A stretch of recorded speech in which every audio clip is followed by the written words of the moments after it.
Así que ningún territorio de Ucrania podría quedar libre del control ruso. Tiene que estarlo. Ahora bien, la pregunta es, ¿qué tipo de control? Hay varios escenarios posibles.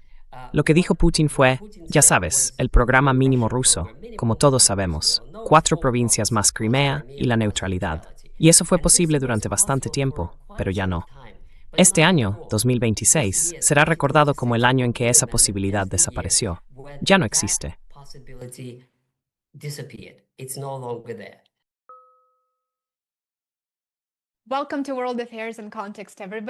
Bienvenidos a World Affairs in Context. Hoy estoy encantado de volver a recibir a un buen amigo del programa, el Dr. Vladimir Brovkin. Vladimir fue profesor en Harvard, es un autor prolífico y un comentarista político. Podéis encontrar sus vídeos y sus análisis en su propio canal de YouTube, History and Politics with Dr. Brovkin, así como en su nuevo Substack. Dejaré los enlaces en la descripción. Vladimir, bienvenido de nuevo al programa. Me alegra muchísimo volver a verte. Gracias, Lena. Siempre es un placer estar en tu programa. Siempre es un placer tener la oportunidad de conectar contigo y también de hablar sobre la actualidad. La última cumbre de la OTAN se celebró en un contexto marcado por la guerra en curso en Ucrania, la renovada inestabilidad en Oriente Medio, las crecientes presiones económicas en toda Europa y una clara incertidumbre en torno a la política exterior de Estados Unidos bajo Donald Trump. Nadie tiene muy claro qué está pasando ya, y me gustaría analizar cómo encajan todos estos acontecimientos y qué podrían significar para el futuro del orden internacional y, más concretamente, para el futuro de la guerra en Ucrania. ¿Cuál dirías que fue el resultado más importante de la última cumbre de la OTAN? ¿Crees que cambió de forma fundamental la estrategia de la alianza hacia Ucrania? ¿O fue más bien una reafirmación de las políticas existentes, pero llevadas al extremo?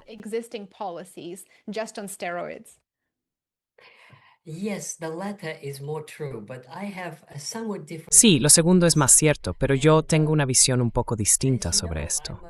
Y como sabes, soy historiador de la Unión Soviética. Fui profesor de historia soviética de la Rusia del siglo XX. Y uno de los aspectos clave de la historia soviética era la falsedad, una especie de realidad inventada en la que todos debían creer, que todo es maravilloso, que el partido guía a las masas hacia un futuro brillante, que todo va bien y mejora constantemente. Esa era una imagen idealizada, muy soviética. Mientras veía esta llamada cumbre de la OTAN, no podía quitarme de la cabeza la idea de que era algo muy soviético. Todo es estupendo, todos son amigos. Oh, qué buen tipo, palmadas en la espalda, ya sabes, Trump con Zelensky o Trump con Erdogan.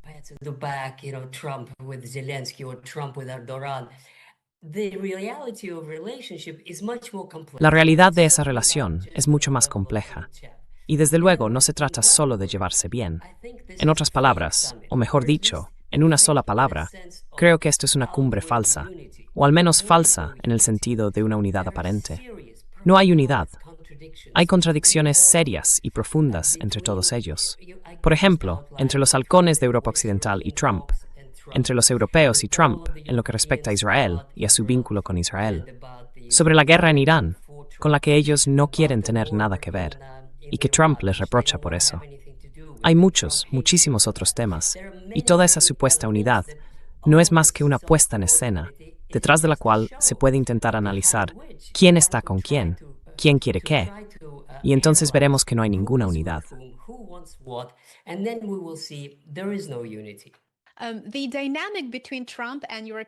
La relación entre Trump y los líderes europeos fue muy reveladora y bastante impactante.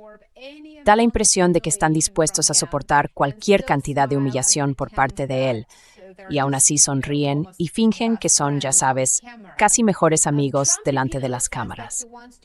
Trump repite una y otra vez que quiere poner fin a la guerra en Ucrania, y ese fue, en cierto modo, el eje de su campaña cuando se presentó a la presidencia. Pero ahora está suministrando armas al régimen de Zelensky y en la práctica está facilitando ataques de largo alcance en territorio ruso al proporcionar inteligencia y armamento a través de los estados europeos.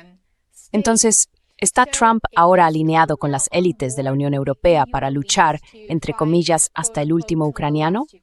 ¿Y qué has observado tú sobre la relación entre Trump y los líderes europeos?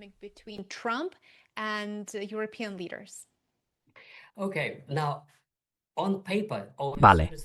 Ahora sobre el papel, o por así decirlo, la fachada o la imagen que quieren proyectar, es lo que tú has dicho. Todo parece unido. Él está suministrando armas, está compartiendo información de inteligencia y bla, bla, bla. Pero en realidad, nadie está suministrando nada.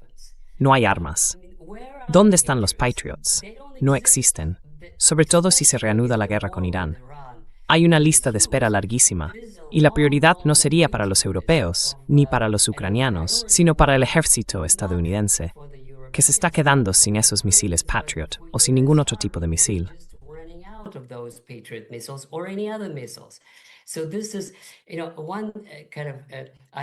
Así que esta era, ya sabes, una de las ideas que se me ocurrieron. Hacer un vídeo diciendo algo como que los rusos deberían descorchar botellas de champán, porque si Trump se queda atascado en una guerra con Irán, desde el punto de vista geopolítico, eso sería fantástico para Rusia. Lo mejor que podría pasarles.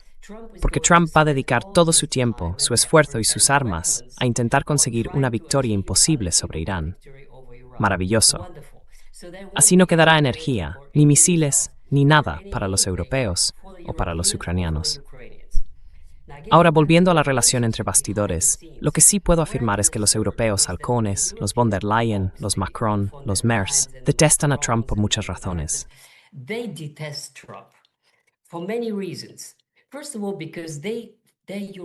Primero, porque son europeos. Sienten que deben ser tratados con respeto y que hay que contar con ellos.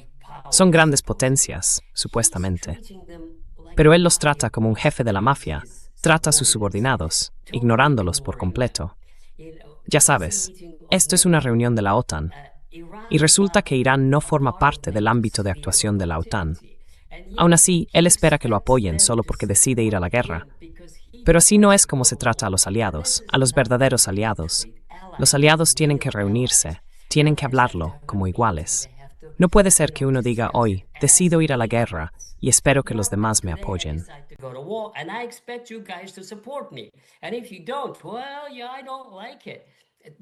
Y si no lo haces, bueno, sí, no me gusta. No es una forma seria ni equilibrada de actuar, sobre todo para los europeos. A ellos les gusta el decoro, les gusta la cortesía. Quieren mantener, ya sabes, ese espíritu de relaciones internacionales y diplomacia un poco aristocrático, como en épocas pasadas. Pero Trump no es así. Lo mejor que puede hacer es darte una palmada en la espalda o, ya sabes, tocarte el hombro, Macron, y hacer alguna broma sobre su esposa. Se comporta como un tipo americano sencillo.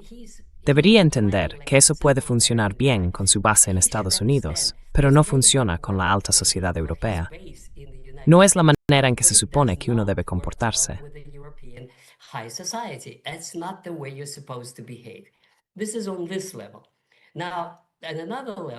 Esto es a un nivel. Ahora, en otro nivel, si miramos al sur de Europa, si miramos a España ahora, si miramos a Italia, si miramos a Grecia, además de todo lo que he dicho antes, de que detestan a Trump, tienen sus propias razones para detestarlo. Y esas razones son políticas. Y lo político aquí es, estos países, especialmente España y en parte Italia y todo el sur de Europa, sienten que los están arrastrando a una alianza con criminales de guerra. Así de simple. Para España, Israel es un régimen criminal que está cometiendo asesinatos en masa. Y fueron ellos quienes impulsaron dentro de la Unión Europea una prohibición del suministro de armas a Israel. Así que esta supuesta alianza es una broma.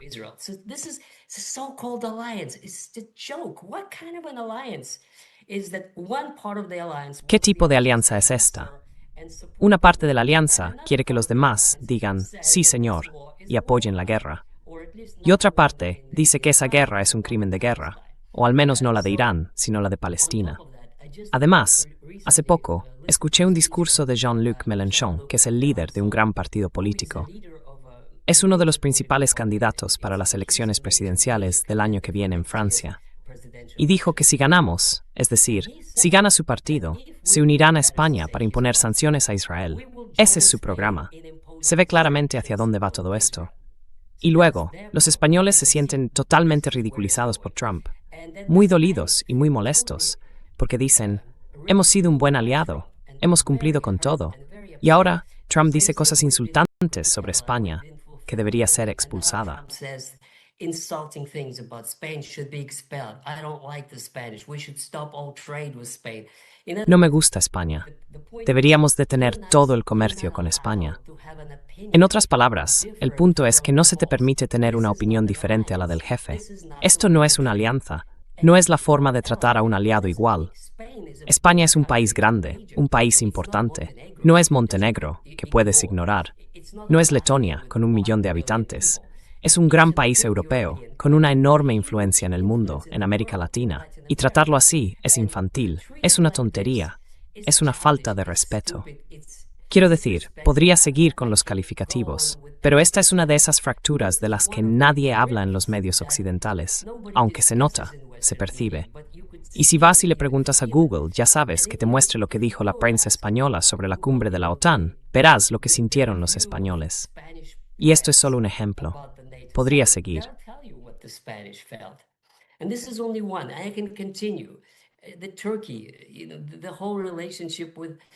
Turquía, toda la relación con Turquía. Los franceses detestan a los turcos y su papel en la OTAN. Y luego llega Trump y dice, oh, Erdogan es un gran amigo mío. No tiene ningún sentido. ¿Cómo que amigo? Ese amigo está a punto de ir a la guerra con Israel. ¿Por qué no se habla de eso abiertamente? ¿En serio? ¿Cuál es el problema entre Israel y Turquía? No quieren hablar de ello, porque lo que está en juego son los palestinos y los asesinatos que están ocurriendo. Y Erdogan se puso del lado de los palestinos. Pero eso, otra vez, queda entre bastidores. Y todo el mundo se centra en, dice que es un tipo estupendo. Es absurdo, es un espectáculo falso. De eso va esta cumbre. Nada nuevo, ninguna declaración de fondo, solo una falsa unidad para la foto.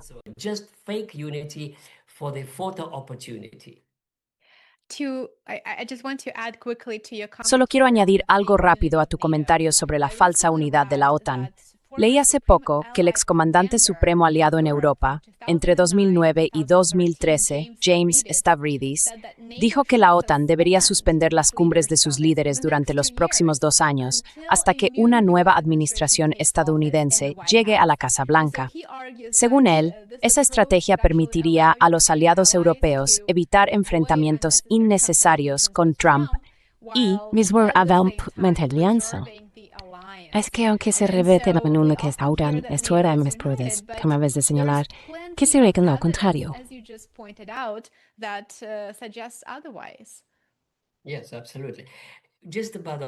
Sí, absolutamente. En casi todos los niveles. Parece que el propósito de la OTAN es oponerse a Rusia, porque se supone que Rusia es una amenaza. Y la forma en que Estados Unidos, o Trump, lo ve, es que los europeos deberían comprar armas estadounidenses y prepararse para una guerra con Rusia. Quiero decir, eso también es un poco absurdo. ¿Por qué deberían hacerlo? Tienen sus propios tanques, que son mucho mejores que los estadounidenses. Y si de verdad somos una alianza, entonces elijamos lo mejor. Pero no es así como los estadounidenses quieren hablar con los europeos. El mejor tanque es el Leopard, aparte del T-90 ruso. Pero no quieren comprar ese para toda la OTAN. Quieren ese trasto del Abrams que ni siquiera puede moverse por el terreno ruso, como se ha visto en Ucrania.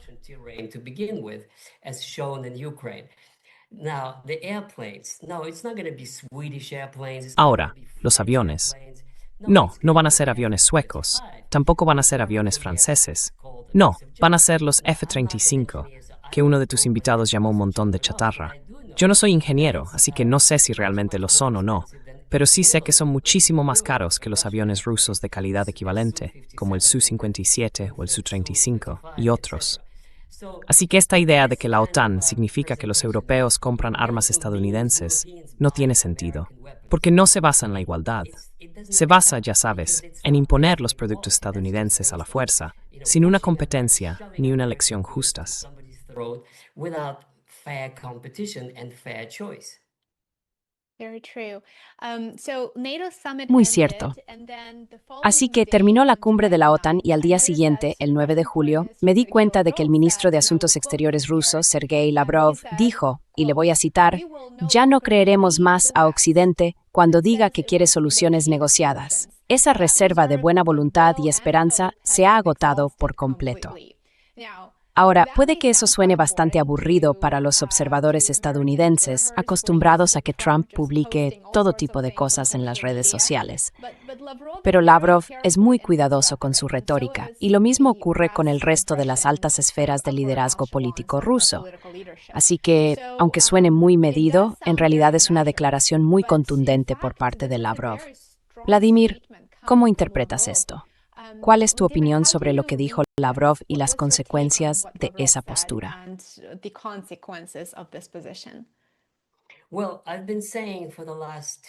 Bueno, llevo diciendo unas 3 semanas, más o menos, que ha habido un cambio. Y muchos de tus invitados están de acuerdo, y yo coincido con ellos. Ellos coinciden conmigo, en que ha habido un cambio en la retórica, en la actitud y en la planificación militar de Rusia. Y ese cambio consiste en que ya no hay ningún deseo de alcanzar un acuerdo con el régimen de Zelensky, como ellos lo llaman. Eso significa que las propuestas de Putin, las 4 provincias, más Crimea, más todo ese paquete de neutralidad, han desaparecido. Se acabó. Está terminado. Entonces la pregunta es, y esto me lo hacen muchos de mis espectadores, ¿por qué Putin se da cuenta de esto justo ahora? ¿No podía ver antes que se trataba de un régimen terrorista? ¿No podía ver que todo eso eran solo palabras vacías? Mi respuesta es que Putin es un hombre muy inteligente.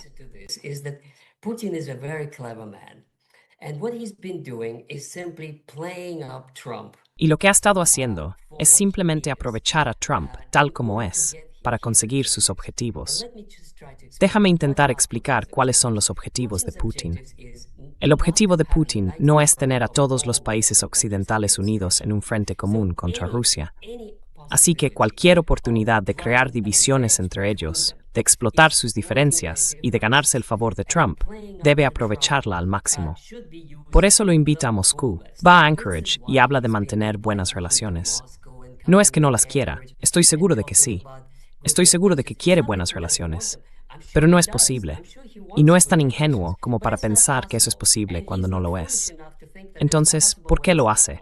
Esta es mi respuesta, Lena. Llegué a esa conclusión justo ayer. Mi idea es que Putin está ganando tiempo.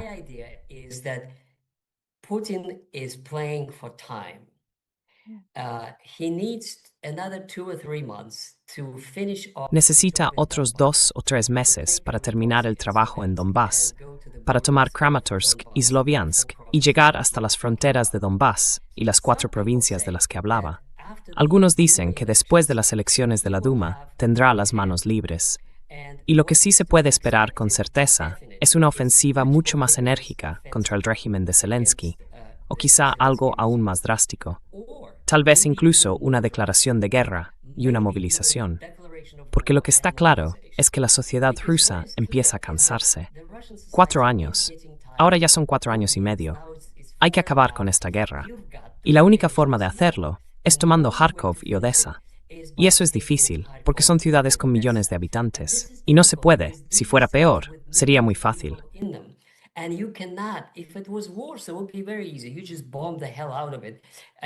Simplemente lo bombardeas sin parar hasta que lo tomas. Pero esas son ciudades rusas, con gente rusa viviendo allí. No puede bombardearlas. La forma de tomarlas sería con una gran concentración de fuerzas, rodeándolas con un frente de varios cientos de kilómetros, como si dividieras Ucrania en 2, pasando por alto Kharkov por completo, rodeándolo a unos 100 kilómetros. Para eso necesitas un gran ejército y muchísimas armas, muchísimos recursos. Así que hay que preparar bien esa operación. Y la han estado preparando, porque como sabes, cuando empezó la llamada Operación Militar Especial, eran, como dijo uno de tus invitados, unos 200.000. Y luego Strelkov dijo en 2023, hace solo 2 o 3 años, que ya lo había dicho entonces, y al pobre hombre lo castigaron por eso. He said it at that time, and the poor guy was punished for that. He said you could hold the front with 500,000. Dijo que se podía mantener el frente con 500,000 y avanzar con 700,000. Y fue algo profético, porque es exactamente lo que está pasando. Ahora tienen 700,000 y están avanzando, pero lo hacen despacio. Para avanzar de verdad, romper el frente y llegar hasta el río Dnieper, rodear Kharkov y seguir hacia Kiev. Y Odessa caerá como una manzana madura al final del todo. Porque hay que cruzar el Dnieper, y eso solo se puede hacer cuando los rusos estén ya cerca de Kiev o la hayan tomado. Así que, para eso, hacen falta cientos de miles. Y recordemos que hace un año, Putin dijo que el objetivo era formar un ejército de 1,5 millones, o incluso 1,6. Y, según Scott Ritter, ya están cerca de conseguirlo. Now, according to Scott Ritter, they're close to it. And I think that this is, and you cannot just Y creo que esto es, no puedes simplemente, ya sabes, coger voluntarios y ya está. Tienen que recibir formación. Tienen que formarse con tecnología avanzada. No se trata solo de, ya sabes, hacer como en Ucrania, coger a alguien por la calle y mandarlo al frente en 1 o 2 semanas. Esta preparación lleva meses, y eso es lo que están haciendo. Pero estoy convencido de que el liderazgo ruso ha llegado a la conclusión de que la única forma de hacer callar a los europeos es crear una situación en la que no haya ningún lugar desde el que se puedan lanzar cohetes contra Rusia. En ningún sitio. Porque si lo hacen desde Polonia, habrá un misil ruso que responderá de inmediato. Pero desde Ucrania creen que sí pueden. Bueno, hay que enseñarles una lección para que vean que no pueden. You have to teach them a lesson that they cannot. And the only way to do it is to control all of Ukraine. Y la única manera de hacerlo es controlar toda Ucrania, todo el país, todo bajo ocupación rusa. Para hacerlo de forma eficaz, harían falta un par de millones de soldados. Es un territorio enorme. Ucrania es más grande que Francia. Y en Occidente no piensan en esos términos. El llamado Frente Occidental de la Primera Guerra Mundial era varias veces más corto que el que existe ahora entre Rusia y Ucrania. Eran unos 800 kilómetros desde la frontera suiza hasta el mar. Así que ese es el problema. No están acostumbrados a distancias tan grandes como las de ahora. Para ocupar un país tan extenso como este, Rusia necesita al menos 2 millones de personas, y muchísima munición, muchísimos proyectiles, muchísima logística, sobre todo ahora, en la era de la guerra con drones. Creo que se están preparando para eso, porque está claro que llegar a un entendimiento con los europeos es imposible, al menos con el liderazgo.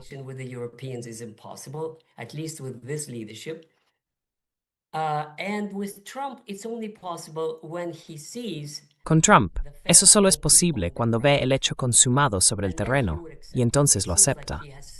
Parece que ahora tiene tantos problemas propios que creo que Ucrania es lo último que le preocupa. Está metido en un buen lío con Irán, un lío serio. No está claro si ganará o perderá las elecciones, si se enfrentará a un proceso de destitución o si mantendrán la mayoría en el Senado. Y si no la mantienen, ya sabes, incluso podrían intentar apartarlo del cargo. Quiero decir, son cosas realmente increíbles las que van a pasar. Así que tiene, digamos, las manos llenas de preocupaciones, aparte de Putin, a quien considera que está haciendo su trabajo y que quiere ganar. Y eso es normal. Está bien, porque todo el mundo quiere ganar.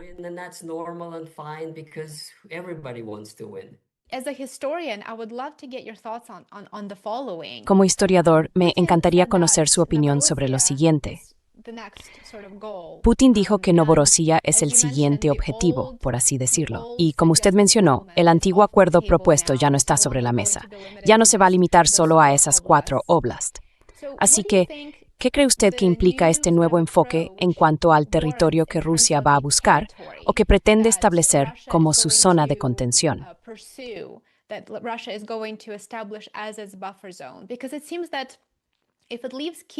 Porque parece que si se retira de Kiev, entonces ya sabes, dentro de 30 años, solo será una pausa antes de que empiece otra guerra. En la práctica, para el nuevo régimen ucraniano, respaldado por actores occidentales, sería el momento de decir, ahora tenemos que reconquistar, tenemos que recuperar el Donbass, ese es nuestro territorio. Así que estoy seguro de que Putin lo ve con una perspectiva a largo plazo y quiere asegurarse de que, como él mismo ha dicho, no haya un alto el fuego. Lo que busca es una paz duradera. Entonces, ¿cuál es ese nuevo objetivo en términos de territorio y quizá también en relación con Kiev y la región de Kiev que garantizaría una paz duradera tanto en Ucrania como en Rusia?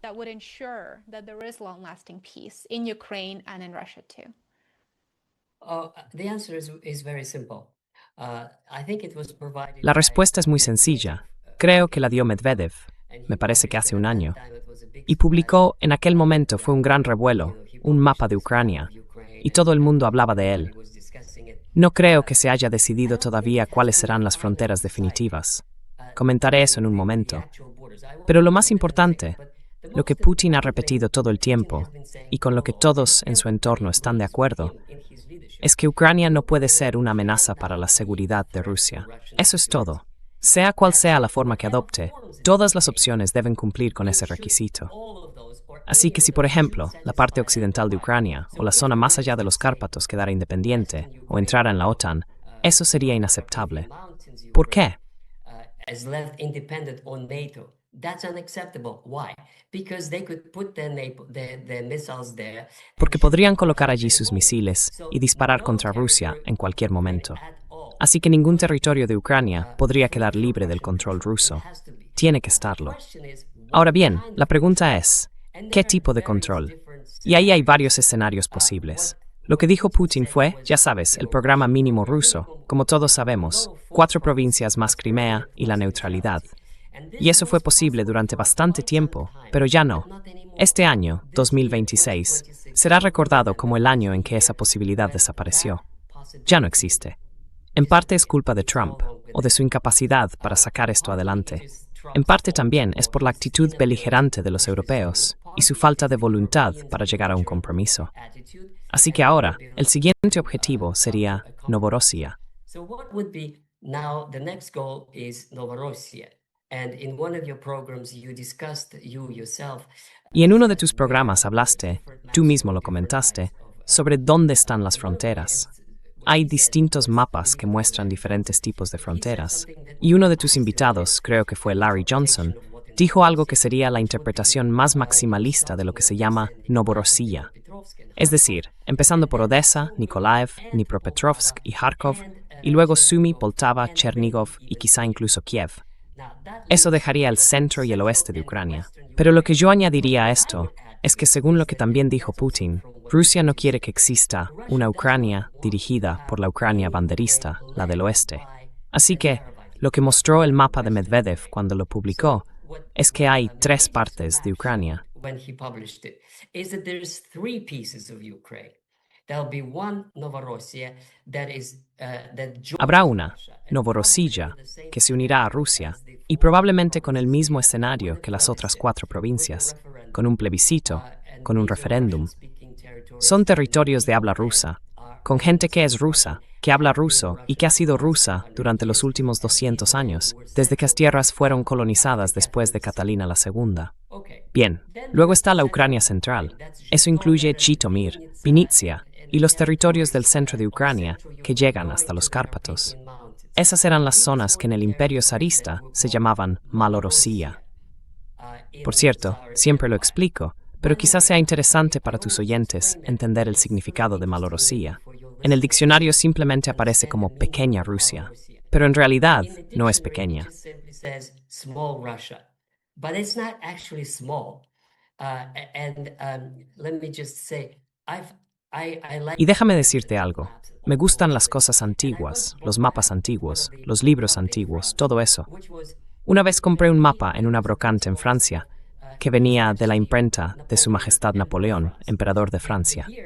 El año era 1805 y el mapa mostraba Pequeña Francia, Gran Francia, Pequeña Polonia, Gran Polonia, Pequeña Alemania, Gran Alemania, Pequeña Rusia, Gran Rusia. Así que, según esa lógica, pequeña no significa pequeña, significa núcleo. Eso es lo que quiere decir la Alemania Central, la Gran Alemania, la Francia Central, el Gran Imperio Francés, la Polonia Central, la Gran Polonia, que incluía Lituania, Bielorrusia y tierras ucranianas. Así que eso es lo que significaba Pequeña Rusia, la Rusia original, la Rusia Central, la Rus. Small Russia meant original Russia, core Russia, Rus. This is where the Russian principalities. De aquí surgieron los principados rusos a partir del siglo VIII. Por eso mismo, el propio nombre de Ucrania es un nombre polaco. Significa tierras del borde. Ucrania, Ucrania, Ucrania. De hecho, hay una provincia en la antigua Yugoslavia llamada Krajina, que significa justamente eso, una franja de tierra. Ucrania quiere decir en el borde de algo. ¿En el borde de qué? De Polonia. Son las tierras en el límite de Polonia que se rebelaron contra los católicos y pidieron al zar ruso, Alexis, que las aceptara en Rusia en 1654. Y desde entonces, esa Rusia central formó parte del Imperio ruso. Así que esas tierras volverán, aunque quizá con un estatus distinto. Will return, but maybe they'll have a separate status. Maybe it would be called Ukrainian Autonomous Republic. Quizá se llame la República Autónoma de Ucrania, o quizá la República de Ucrania, como Bielorrusia, una parte de la Confederación. No sé qué nombre acabarán eligiendo, pero no sería idéntica a otras provincias rusas. Tendría un estatus propio. Y además, no formaría un solo estado con las tierras banderistas del oeste de Ucrania. Estoy seguro de que en el Kremlin están todo el tiempo discutiendo qué hacer con eso. Y bueno, si Putin me preguntara, nunca lo hizo, pero si lo hiciera, yo le recomendaría un formato que se llama protectorado, una palabra francesa que los franceses usaron en Marruecos, donde yo viví y enseñé. Protectorado significa básicamente que tienen autonomía en sus propios asuntos locales.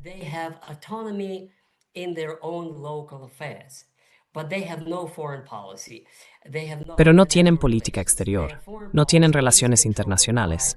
Su política exterior la controla el protector, como Rusia. Por cierto, Cuba tuvo ese mismo estatus bajo Estados Unidos. Era de hecho un protectorado. No podían tener relaciones internacionales ni nada sin el permiso de Estados Unidos. Era algo así como una colonia hasta la revolución de Castro. Así que este es el modelo. De esa forma, pueden tener su propio gobierno local, y la policía rusa no tiene que molestarse en dirigirlos, los dejan gestionarse solos. Pero no debería haber tropas extranjeras, ni asesores extranjeros, ni misiles extranjeros, ni nada extranjero. Creo que eso es lo que podría hacer falta. Pero no sé qué decidirán. Como dije, todavía no me han consultado.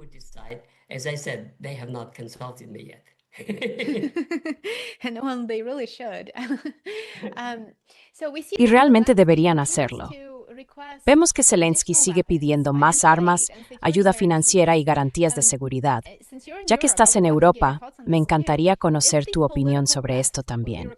¿Está el llamado Occidente político cerca de darse cuenta de que esta guerra simplemente no se puede ganar por muchos miles de millones de euros y dólares que se le den a Zelensky y que todo ese dinero ya es un coste perdido? ¿O siguen viviendo en la ilusión de que pueden reescribir el resultado de esta guerra mundial?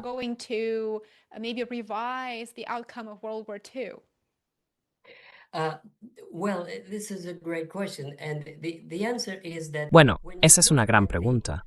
Y la respuesta es que cuando uno mira las complejidades de la política europea, cuando ve esas reuniones interminables que tienen, ya sabes, ese proceso sin fin, es un gran mecanismo burocrático. Hay todos esos ministros de Asuntos Exteriores, todos esos primeros ministros, presidentes y líderes políticos. En resumen, lo que pasa es que la Unión Europea tiene un presupuesto enorme, pero no infinito. Y cada céntimo tiene que estar justificado. No es como si pudieras imprimir dinero sin límite, por mucho que quisieras. Incluso en Estados Unidos, se supone que el Banco Central es independiente. Se supone. No sé si realmente lo es. Pero en Europa, los bancos centrales rinden cuentas a sus gobiernos. Y cada gobierno, de forma independiente, aporta una cantidad muy concreta a la Unión Europea. Y luego, claro, discuten sobre ello.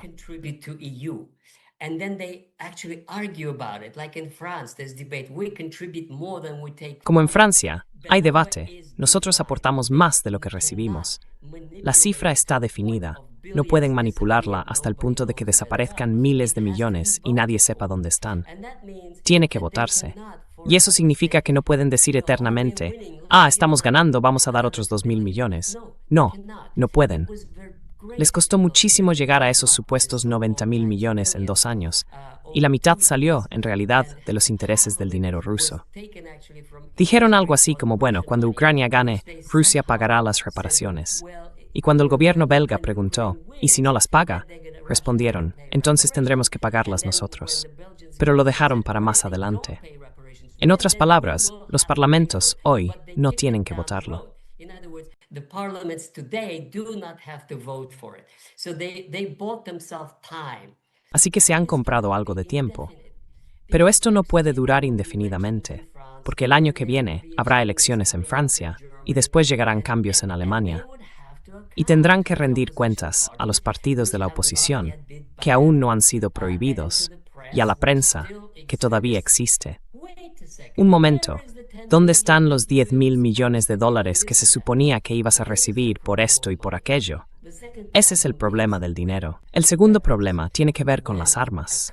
Cuando una empresa fabrica armas, hay que pagarle. ¿Con qué se le paga? Si es el gobierno quien paga, eso tiene que aprobarlo el Parlamento. Ahora bien, con un poco de aquí y otro poco de allá, puedes sacar, ya sabes, 10.000 millones, 100.000 millones. Eso es lo que hacía Macron. Pero nada realmente serio, ni a gran escala. But not anything serious and big time. It has to be accounted for. And even for Hay que rendir cuentas. Incluso von der Leyen puede rascar unos 10.000 millones de dólares de aquí o de allá, pero con muchísima dificultad. Y aún así, tendría que justificarlo ante el Parlamento Europeo. Ese es el mayor problema. Cuanto más se alarga la guerra, más difícil les resulta justificar ese gasto. Por eso Macron lanzó esa especie de propaganda diciendo que Ucrania está ganando. Todo el mundo sabe que no está ganando, pero lo necesitan para que parezca algo así como una cosa soviética. Hacer ver que estamos construyendo el socialismo, aunque en realidad estamos construyendo basura. Todo el mundo sabe que es basura, todo el mundo sabe que es pobre. ¿Puedes encender la luz, por favor? Y luego seguir actuando como si estuvieran ganando la guerra. Es increíblemente soviético. winning the war. It is unbelievably Soviet. Very interesting. And yes, I would absolutely agree with that. Muy interesante. Y sí, estoy totalmente de acuerdo con eso. Hay un punto muy interesante que mencionaste al principio de esta conversación sobre Irán, y me gustaría retomarlo brevemente. Dijiste que en realidad eso juega a favor de Rusia, porque Trump podría verse atado con el tema de Irán debido a, las peticiones, o más bien a que las armas se están agotando y Estados Unidos no puede fabricarlas con la suficiente rapidez para abastecer al régimen de Kiev. Pero, y en eso también estoy de acuerdo, veo ciertos factores que permitirían a Estados Unidos causar un daño mayor a Rusia si Irán llegara a caer, lo cual, por supuesto, es muy poco probable. Sabemos que Irán tiene una posición estratégica, tiene profundidad estratégica y ahora mismo lleva las riendas de la situación. Pero, ¿querría realmente Rusia que Estados Unidos llegara a una solución diplomática en el caso iraní para tener menos problemas en sus fronteras? Fewer issues on its borders. Yes, this is a huge topic. It merits. Sí, este es un tema enorme. Merece una discusión seria, pero déjame resumirlo. Estoy de acuerdo con quienes dicen que es imposible derrotar a Irán sin recurrir a bombardeos masivos, matar a millones de personas y usar armas nucleares. Fuera de eso, bien, supongamos que destruyen, como dice Trump, todas las instalaciones petroleras de Irán. Vale, pueden hacerlo, es posible. Pero Irán, en respuesta, destruirá las instalaciones petroleras de los Emiratos Árabes. Eso también pueden hacerlo. Además, esos jeques árabes no se van a quedar de brazos cruzados. Ya están valorando si deben seguir apoyando a Estados Unidos o si deberían llegar a un acuerdo de paz por separado con Irán. Y entonces se libran del problema. Todo lo que tendrían que hacer es dejar que Irán cobre los peajes y luego podrían exportar.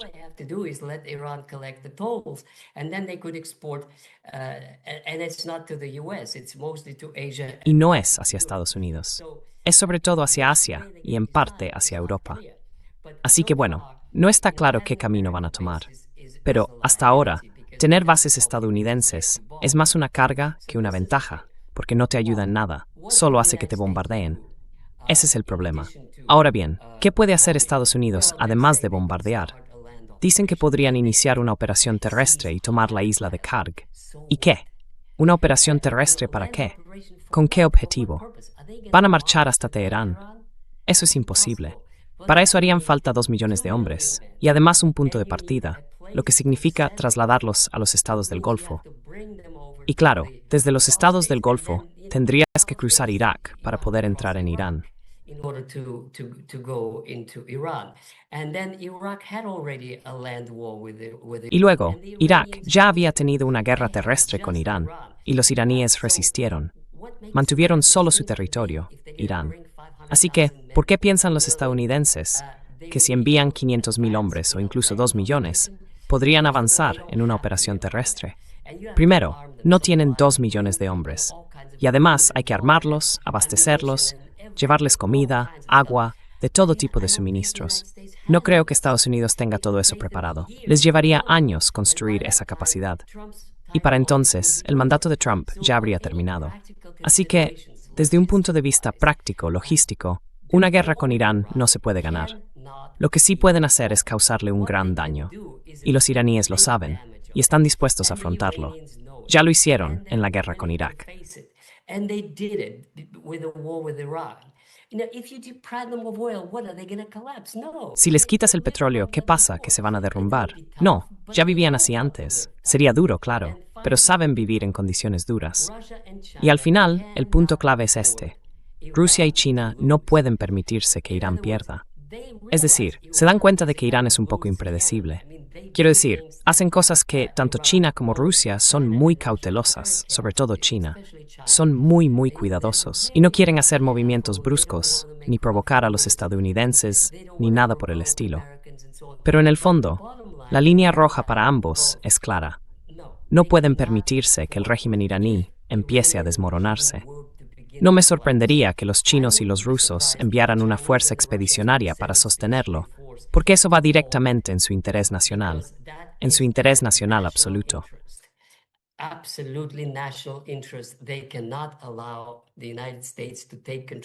No pueden permitir que Estados Unidos tome el control de Irán, de su petróleo y de todo Oriente Medio. Así que aquí estamos. Por eso empecé diciendo que desde el punto de vista geopolítico ruso, es estupendo que Estados Unidos quiera, ya sabes, atacar a Irán. Bueno, que lo ataquen, que gasten sus misiles y que sus portaaviones puedan ser alcanzados. Eso sería algo muy bueno. Y sus misiles Patriot estarían, ya sabes, meses esperando a lo que necesite la Fuerza Aérea estadounidense. Y entonces, Rusia tendría un corredor hacia Irán, no solo a través de Azerbaiyán, sino directamente por el Mar Caspio. Podría enviar lo que quisiera. E Irán podría incluso exportar petróleo a través de Rusia y por el ferrocarril, el que fue bombardeado.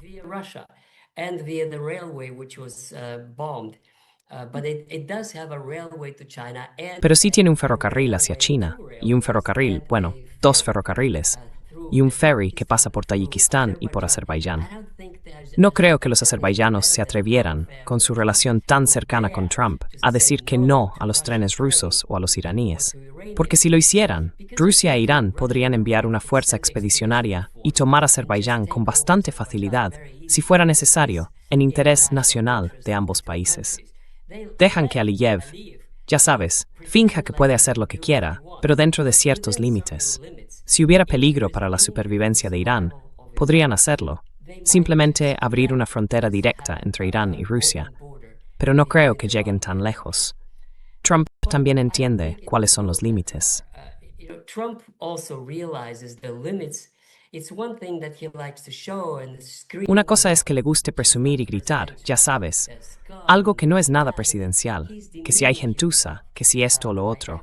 En realidad, se está rebajando a sí mismo, comportándose como un niño. Pero en el fondo, él lo sabe. Y si no lo sabe, sus generales son personas muy profesionales, muy formadas, muy sensatas. Ellos le dirán, señor presidente, no podemos hacer eso. No tenemos los medios ni la capacidad para hacerlo. Es igual que cuando fueron a ver a Nixon y le dijeron, no podemos ganar esa guerra, tenemos que salir de ella. Es imposible ganarla. Porque esas selvas siempre estaban infiltradas y no había cantidad de bombas capaz de detener la ruta de Ho Chi Minh. Y al final tuvieron que reconocer que no podían hacerlo. Y lo hicieron, y se marcharon.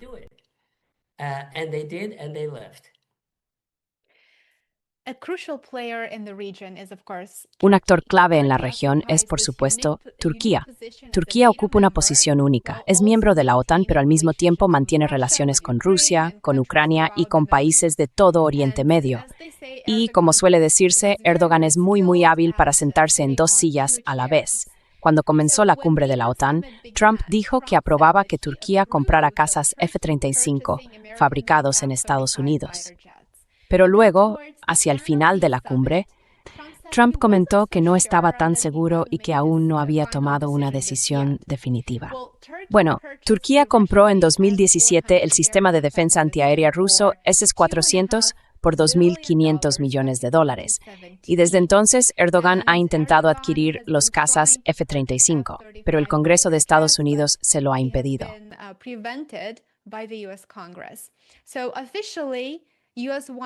Oficialmente, Estados Unidos quería que Turquía se deshiciera del sistema ruso S-400 antes de aprobar la compra de los F-35. Ahora bien, hay otro actor en todo esto, que es Israel, por supuesto. Israel dejó muy claro que si Turquía adquiría los F-35, eso, como dijo Netanyahu, cambiaría el equilibrio de poder en Oriente Medio. Israel y Turquía tienen intereses que se solapan en algunos ámbitos, pero también compiten en otros. ¿Cómo describirías la dinámica actual, la dinámica posterior a la cumbre de la OTAN entre estas dos potencias regionales?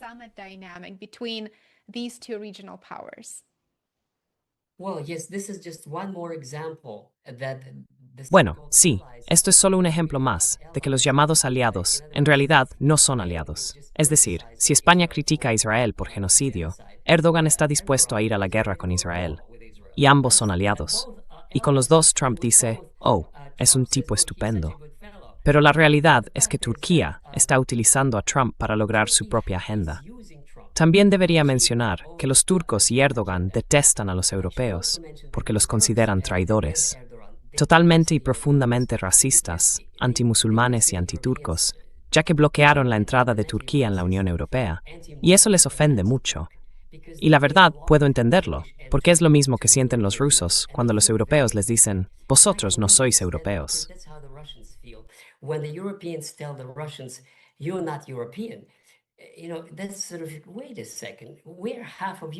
Es como decir, espera un momento, somos la mitad de Europa. ¿Por qué no somos europeos? Y Ucrania sí lo es. Es raro. Así que, de alguna forma, esto se siente como un insulto. Así es como los turcos ven a los llamados aliados en la OTAN. Ahora, es un detalle menor, pero sigue siendo importante.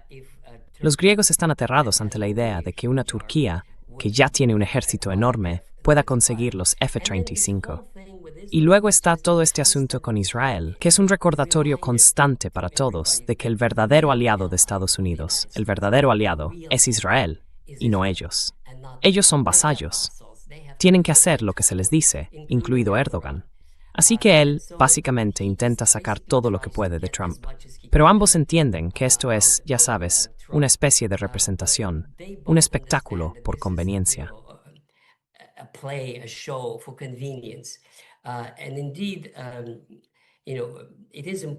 Y bueno, ya sabes, es importante para Trump tener bases estadounidenses en Turquía que puedan usarse para bombardear Irán. Pero no está claro que los turcos vayan a permitirlo. Y por supuesto, los israelíes están muy preocupados por Turquía. Y sí, la geopolítica es clave aquí, porque los israelíes quieren controlar Siria y anexionarse más territorios. Y claro, Turquía ve todo esto como su vasallo, su zona de interés. Con esa dominación histórica sobre Siria que formó parte del Imperio Otomano durante siglos, creo que desde 1400 y pico, desde la batalla de 1415, si no me equivoco. En fin, de eso se trata. Erdogan ha sido muy crítico con Israel en sus palabras, pero hasta ahora no en sus actos. Aunque puede llegar un momento en que, ya sabes, eso se traduzca en alguna acción hostil. Ya veremos.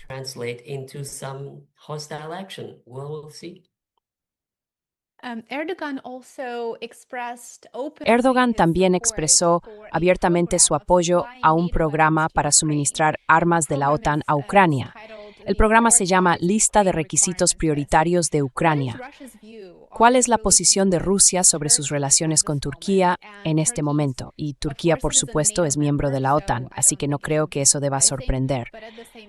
Pero al mismo tiempo, dado que Erdogan intenta mantener buenas relaciones con Vladimir Putin, resulta bastante inusual declarar abiertamente que apoyas a un adversario, en este caso Ucrania. Yeah. Well, again, it's pure geopolitics.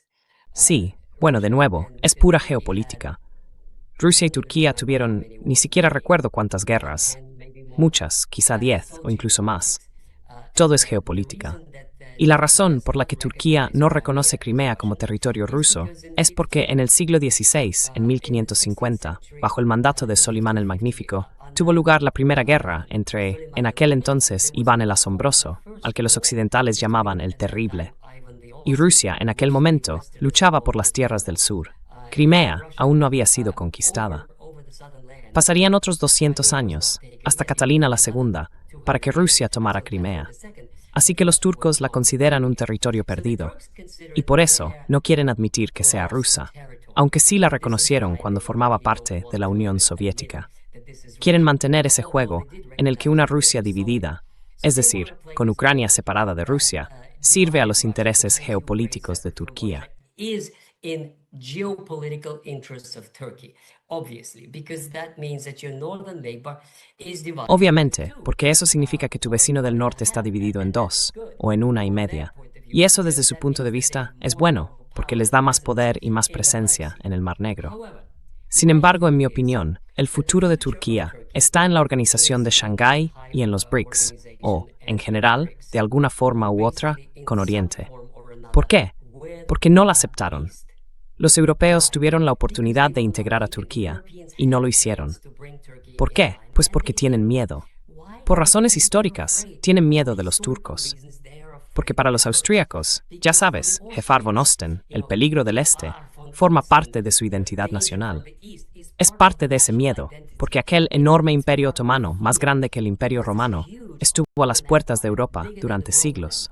Was on Europe's doorsteps for centuries, and the whole history of Venice Republic. Y toda la historia de la República de Venecia es una historia de guerras con los otomanos, que poco a poco, paso a paso, empezaron a ganar, porque la mayor parte del mar Mediterráneo estaba controlada por los turcos en el siglo XVI. Por eso los europeos son tan reacios. Hungría pasó 100 años de su historia bajo ocupación turca, y por eso están tan paranoicos cuando la Unión Europea les dice abrid las fronteras, dejad que venga la gente del este. No. No queremos que nos invadan.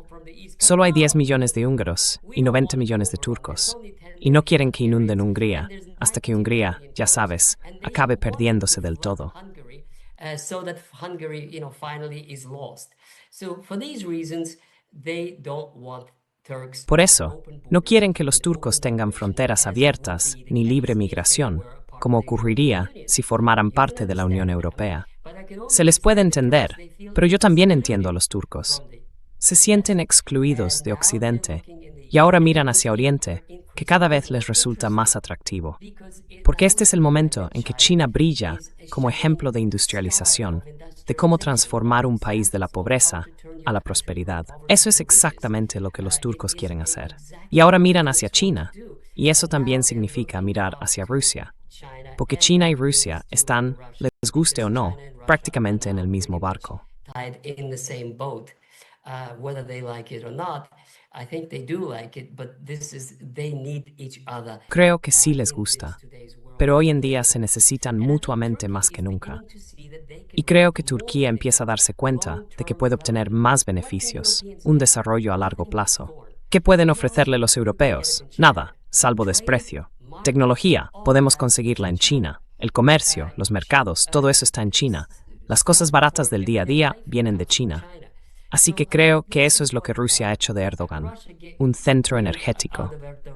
Tiene una ubicación geográfica excelente, un punto de conexión entre el este y el oeste, el norte y el sur. Los chinos quieren que toda esa iniciativa de la nueva ruta de la seda pase por Rusia y Turquía. Y creo que, a largo plazo, ahí es donde los turcos van a encontrar su futuro. Desde esa perspectiva, ya sabes, Ucrania pasa a un segundo plano. you know, Ukraine is secondary. Now, maybe the last question for Quizá today. esta sea la You última mentioned pregunta that de hoy. Turkey Has mencionado que may Turquía podría pursue buscar ser miembro de la membership OCS, ¿verdad? at, Pero, in the ¿crees que la FCLA? pertenencia But do a you la think OTAN y a la that OCS membership van a of ser NATO mutuamente and FCL are excluyentes? going to be mutually exclusive? I don't know, because they will try to No lo stay sé, in both porque as well. intentarán mantenerse en ambos But bandos if todo it el tiempo comes que to a puedan. point that they will have to Pero si choose, llega un momento I en que think they tengan will que elegir, choose China creo que se and inclinarían por China-related, China y por todo lo relacionado con and China y Russia-related. con Rusia. Because look, Porque mira, many of muchas the de las repúblicas de Asia separatist Central republics son are túrquicas, Turkish. es decir, tienen orígenes They have étnicos y ethnic and lingüísticos linguistic relacionados. origins that are Ahora bien, related. la única forma de tener relaciones comerciales normales con fronteras abiertas es siendo amigo de Rusia. Porque si no lo eres, Rusia simplemente lo cerraría todo. Rusia tiene una enorme influencia económica, política y cultural en esas tierras. Todas son miembros de la comunidad de estados independientes. Así que a Rusia no le molesta que mantengan vínculos culturales o relaciones económicas y comerciales.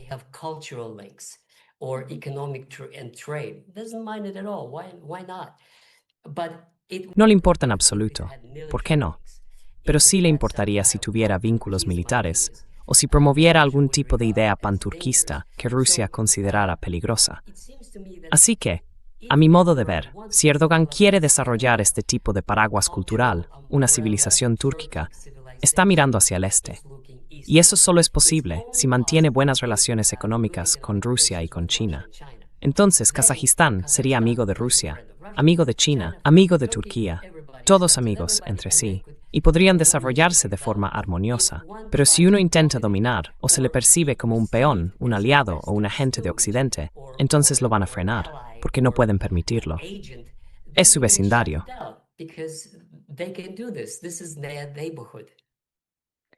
It's always great to get your thoughts and Siempre es un placer contar con sus ideas y su experiencia, Dr. Brovkin. Muchísimas gracias por acompañarnos. Le agradezco que haya aportado esa perspectiva histórica y que nos ha ayudado a entender y a profundizar también en los detalles y matices de los acontecimientos actuales. Muchas gracias por su tiempo. Thank you so much for your time.